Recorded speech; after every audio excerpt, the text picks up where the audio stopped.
भवानी शंकरौ वंदे श्रद्धा विश्वासरूपिणौ याभ्यां विना न पश्यन्ते सिद्धः स्वान्तः स्थमीश्वरम। हर हर महादेव। हार्दिक स्वागत करता हूं आप सभी भगवत प्रेमी दर्शकों का आपके अपने ही YouTube चैनल जगत पिता शिव में। भगवान श्री चंद्रशेखर महादेव जी की कृपा से आप सभी स्वस्थ सकुशल और प्रसन्न होंगे, ऐसा मुझे विश्वास है। अशक्तो नियतम पूजाम कर्तुम चेन नवरात्र के अष्टम्याम च विशेषेण कर्तव्यम पूजनम सदा।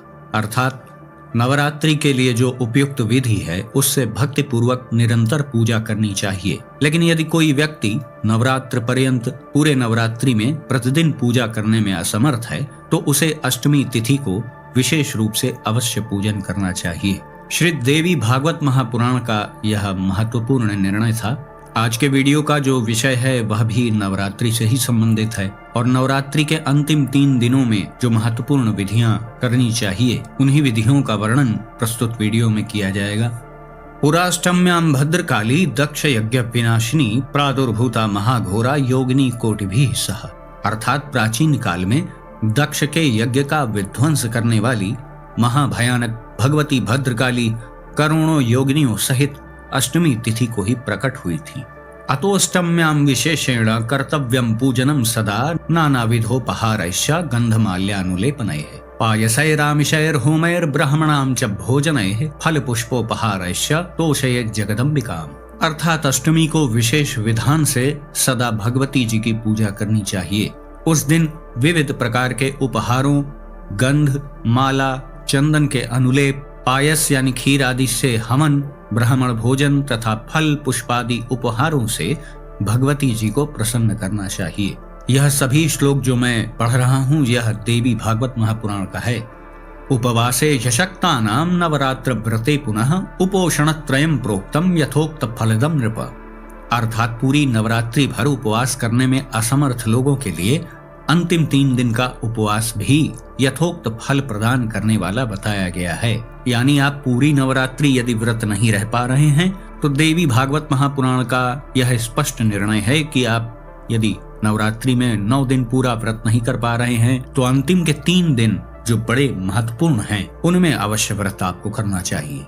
सप्तम्यां च तथाष्टम्यां नवम्यां भक्ति भावतः त्रिरात्र करणात् सर्वं फलं भवति पूजनात्। अर्थात भक्ति भाव से केवल सप्तमी, अष्टमी और नवमी तिथि इन 3 रात्रियों में देवी जी की पूजा करने से सभी फल सुलभ हो जाते हैं। यानी यहाँ पर यह स्पष्ट रूप से बताया जा रहा है कि आप यदि पूरे नवरात्रि पूजन और व्रत आदि नहीं कर पा रहे हैं तो अंतिम के 3 दिन यानी सप्तमी, अष्टमी और नवमी को आपको व्रत और पूजन आदि अवश्य ही कर लेना चाहिए। पूजाभिश्चैव होमैश्च कुमारी पूजनैस्तथा संपूर्णं तद्व्रतं प्रोक्तं विप्राणां चैव भोजनैः। अर्थात पूजन, हवन, कुमारी पूजन यानी कन्या पूजन जो होता है तथा ब्राह्मण भोजन इनको संपन्न करने से यह नवरात्रि का व्रत पूरा हो जाता है, ऐसा कहा गया है। यह स्पष्ट निर्णय है देवी भागवत महापुराण का। अब माता शक्ति, माता जगदम्बा के लिए देवी भागवत महापुराण से प्रमाणिक और क्या शास्त्र होगा, तो इसके निर्णय पर हमें ध्यान देना चाहिए और भली प्रकार हमें जानना चाहिए कि नवरात्रि के अंतिम 3 दिनों का क्या महत्व है। अब आगे देखिए कि देवी भागवत महापुराण नवरात्रि के संबंध में क्या कहती है। व्रतानि यानि चान्यानि दानानि विविधानि च नवरात्र व्रतास्तस्य नैव तुल्यानि भूतले धन धान्य प्रदम नित्यम सुख संतान वृद्धिदम आयुरारोग्यदम चैव स्वर्गदम मोक्षदम तथा। अर्थात इस पृथ्वी लोक में जितने भी प्रकार के व्रत एवं दान हैं वे इस नवरात्रि व्रत के तुल्य नहीं हैं, क्योंकि यह व्रत सदा धन धान्य प्रदान करने वाला, सुख तथा संतान की वृद्धि करने वाला है, आयु तथा आरोग्य प्रदान करने वाला है और स्वर्ग तथा मोक्ष देने वाला है। विद्यार्थी वा धनार्थी वा पुत्रार्थी वा भवेन्नरः तेनेदं विधिवत् कार्यं व्रतं सौभाग्यदं शिवम। अर्थात विद्या, धन अथवा पुत्र इनमें से मनुष्य किसी की भी कामना करता हो तो उसे इस सौभाग्यदायक तथा कल्याणकारी व्रत का विधि पूर्वक अनुष्ठान करना चाहिए। यानी यहाँ पर भी नवरात्रि व्रत की महत्ता बताई जा रही है। विद्यार्थी सर्व विद्यां वै प्राप्नोति व्रत साधनात् राज्य भ्रष्टो नृपो राज्यम समवाप्नोति सर्वदा पूर्व जन्मनि यैर्नूनं न कृतं व्रतमुत्तमं ते व्याधिनो दरिद्राश्च भवन्ति पुत्र वर्जिताः। अर्थात इस व्रत का अनुष्ठान करने से विद्या चाहने वाला मनुष्य समस्त विद्या प्राप्त कर लेता है और अपने राज्य से वंचित राजा फिर से अपना राज्य प्राप्त कर लेता है। पूर्व जन्म में जिन लोगों द्वारा यह उत्तम व्रत नहीं किया गया है वे इस जन्म में रोगग्रस्त, दरिद्र तथा संतान रहित होते हैं। देखिए, एक बार फिर इस पुराण के द्वारा भी ये बात प्रमाणित हो गई कि मनुष्य जन्म कोई पहला आपको नहीं मिला है। पहले भी कई बार हम मनुष्य योनि को भुगतते हुए, कई बार इस 84 लाख योनि के चक्रों को पूरा करते हुए मनुष्य योनि में फिर से आए हैं। तो कोई ये ना समझे कि ये उसका पहली बार मनुष्य योनि में जन्म हुआ है। पहले भी हम कई बार फेल हो चुके हैं, इसलिए आज फिर परीक्षा में सम्मिलित होने का मौका मिला है। समझदार लोग समझ ही रहे होंगे इस बात को। वंध्याचया भवेन नारी विधवा धन वर्जिता अनुमा तत्र कर्तव्या नेयम कृतवती व्रतम। अर्थात जो स्त्री वंध्या, विधवा अथवा धनहीन है, उसके विषय में यह अनुमान कर लेना चाहिए कि उसने अवश्य ही पूर्व जन्म में यह व्रत नहीं किया था। देवी भागवत महापुराण के अनुसार यह तो नवरात्रि व्रत का महात्म्य था। भली प्रकार से अब आप जान गए हैं कि नवरात्रि के अंतिम 3 दिनों का भी बड़ा अधिक महत्व होता है और शास्त्रोक्त प्रमाणिक श्लोक सहित मैंने आपको ये बात बता दी है। अब आइए जानते हैं कि विविध प्रकार की जो मनोकामनाएं भक्तों की होती है उनको पूर्ण करने के लिए अंतिम 3 दिनों में हम क्या कर सकते हैं। सबसे पहले जानते हैं कि जो लोग अपने व्यापार की तरक्की के लिए परेशान हैं, बहुत से भाई बहन नौकरी के लिए परेशान हैं, उन्हें अच्छी नौकरी चाहिए। पढ़ाई लिखाई में उन्होंने बहुत पैसा खर्च किया लेकिन अब अच्छी नौकरी नहीं मिल रही है। बहुत से लोग कोई अपना व्यापार नया प्रारंभ करना चाह रहे हैं और कोई व्यापार में संघर्ष कर रहा है। तो हर प्रकार की स्थितियां समाज में बन रही हैं जो लोगों की नौकरी या पेशे और व्यवसाय से संबंधित है। तो इसके लिए सबसे अच्छा उपाय है, यदि आप नौकरी ढूंढ रहे हैं, अपने व्यापार में आने वाली परेशानियों से आप चिंतित हैं या कोई नया व्यापार ही आप प्रारंभ करना चाह रहे हैं, तो नवरात्रि के अंतिम 3 दिनों में इस सरलतम मंत्र का जाप आपको करना चाहिए जो मैं बताने जा रहा हूँ। या देवी सर्वभूतेषु वृत्ति रूपेण संस्थिता नमस्तस्यै नमस्तस्यै नमस्तस्यै नमो नमः। यदि 3 दिन आपने मन लगा करके ढंग से इस मंत्र का जाप कर लिया तो फिर इतना जान लीजिए कि बाधाएं नहीं रह सकती आपके मार्ग में। ये बिल्कुल स्पष्ट बात मैं आपको बता रहा हूँ।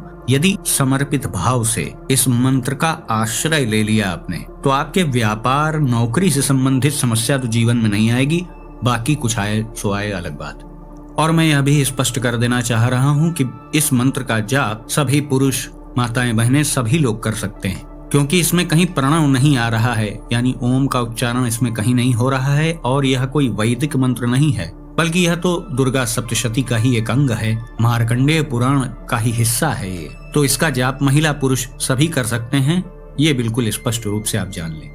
अब 3 दिन में इसकी संख्या तो कोई ऐसी निर्धारित है नहीं, लेकिन आपकी मनोकामना कितनी बड़ी है, आप उस मनोकामना के प्रति कितना समर्पित हैं, ये सब चीजें मायने रखती हैं। आप अंतिम के 3 दिनों में कितना अधिक समय दे सकते हैं, सब बातें इस पे भी निर्भर है।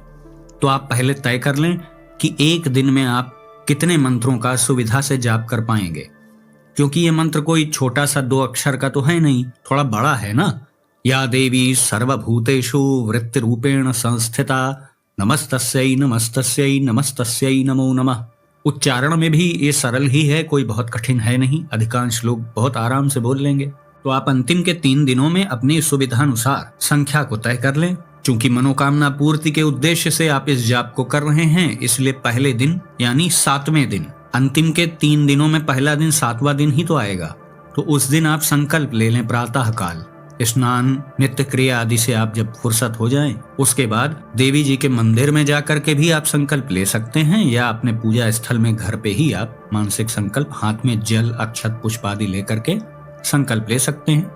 संकल्प में आपको अपना नाम, अपने पिता का नाम, यदि आप महिला हैं तो अपने पति का नाम, अपने गोत्र का उच्चारण आपको करना चाहिए। कौन सा महीना चल रहा है, कौन सी तिथि है, कौन सा दिन है, इसका उच्चारण आपको करना चाहिए। किस स्थान पर यानी किस क्षेत्र, किस नगर में आप इस कार्य को कर रहे हैं उसका वर्णन करिए। अपनी मनोकामना का निवेदन माता जगदम्बा से उस संकल्प में आप करें और यह भी वर्णन करें कि इस मंत्र का मैं इतनी संख्या में जाप करूंगा। यदि आप संख्या बोलें तो उसे निभाएं भी, अन्यथा संकल्प खंडित माना जाएगा। यदि आपको शंका है कि मैं जो संख्या बोल पा रहा हूं पता नहीं पूरी हो पाए कि ना हो पाए, तो बीच का रास्ता सबसे आसान यह है कि हे माता, यथाशक्ति मुझसे जितना अधिक से अधिक हो पाएगा मैं वो करूंगा। इस तरह भी आप संकल्प ले सकते हैं। अब आप तय कर लीजिए कि आपको एक दिन में कितना मंत्र जाप करना है। ये तो आप तय कर पाएंगे ना कि आपके पास कितना समय है। मैं बोल दूं कि एक दिन में 21,000 जाप करना है तो पता नहीं आप कर पाए ना कर पाए। तो अपनी सुविधा अनुसार देख लीजिए, 1 घंटा बैठ करके चेक कर लीजिए कि 1 घंटे में कितना जाप हो पा रहा है, उस हिसाब से तय कर लीजिए। फिर अंतिम के 3 दिन यानी सप्तमी, अष्टमी और नवमी को आपको ये विधिवत जाप आपको करना है। आपके पास रुद्राक्ष की माला हो, यदि आप शिवजी के भक्त हैं, आप शिवजी का जाप उस माला से करते हैं तो उसी पे इसका भी जाप आप कर सकते हैं, कोई अलग माला की जरूरत नहीं है। यदि आपके पास स्फटिक की माला है, पवित्र स्थिति में है वो, तो आप स्फटिक की माला पे इस मंत्र का जाप करें तो और भी अच्छा लाभ होगा आपको।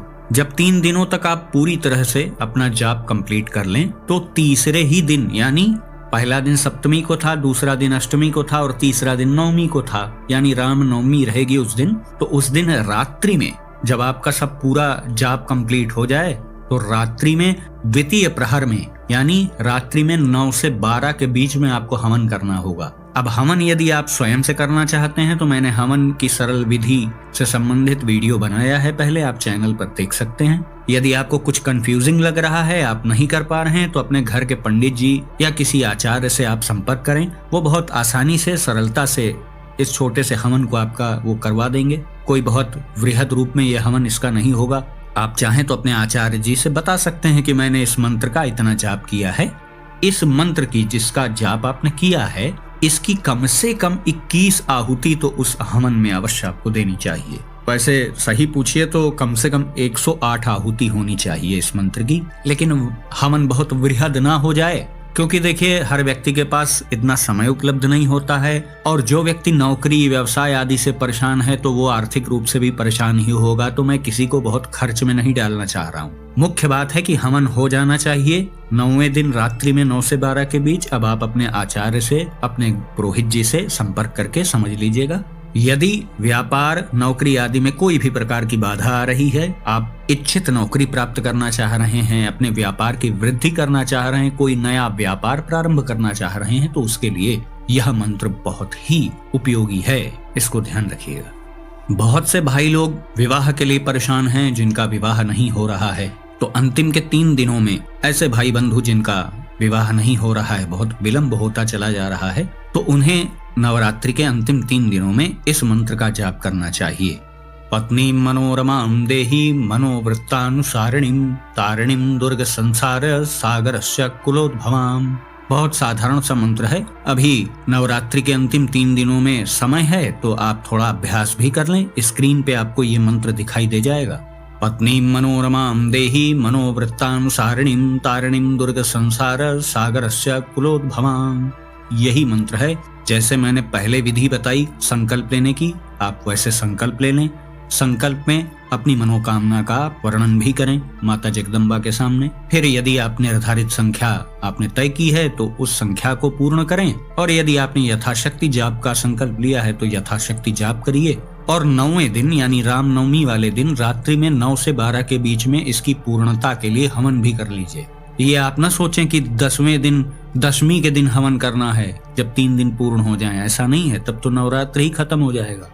ग्रहों से संबंधित यदि आपके ऊपर कोई पीड़ा है, नवग्रहों से रिलेटेड, चाहे आप महिला हों पुरुष हों, आपके ऊपर यदि नवग्रहों से रिलेटेड कोई समस्या चल रही है, कोई महादशा बड़ी विपरीत चल रही है, या कोई अंतरदशा आपको परेशान कर रही है, या कोई मार्केश का समय चल रहा है, या 7.5 ढैया आदि से आप परेशान हैं, या कोई ऐसा विचित्र ग्रह गोचर ही आपकी राशि के अनुसार बन गया है जो आपको परेशान कर रहा है, घर में विविध प्रकार की अशांति फैली हुई है, चारों ओर नकारात्मकता का आभास आपको हो रहा है, तो उसके लिए सबसे सरल उपाय है कि अंतिम 3 दिनों में सप्तमी, अष्टमी, नवमी में आप उपवास करें, और उसी विधि से जैसे मैंने पहले 2 मंत्र बताए, आप नवार्ण मंत्र का जाप करें। यदि भाई बंधुओं को ये जप करना है तो प्रणव का प्रयोग इसके साथ वो कर सकते हैं। ओम का उच्चारण नवार्ण मंत्र के साथ कर सकते हैं वो लोग। वो मंत्र आपको स्क्रीन पे दिख जाएगा।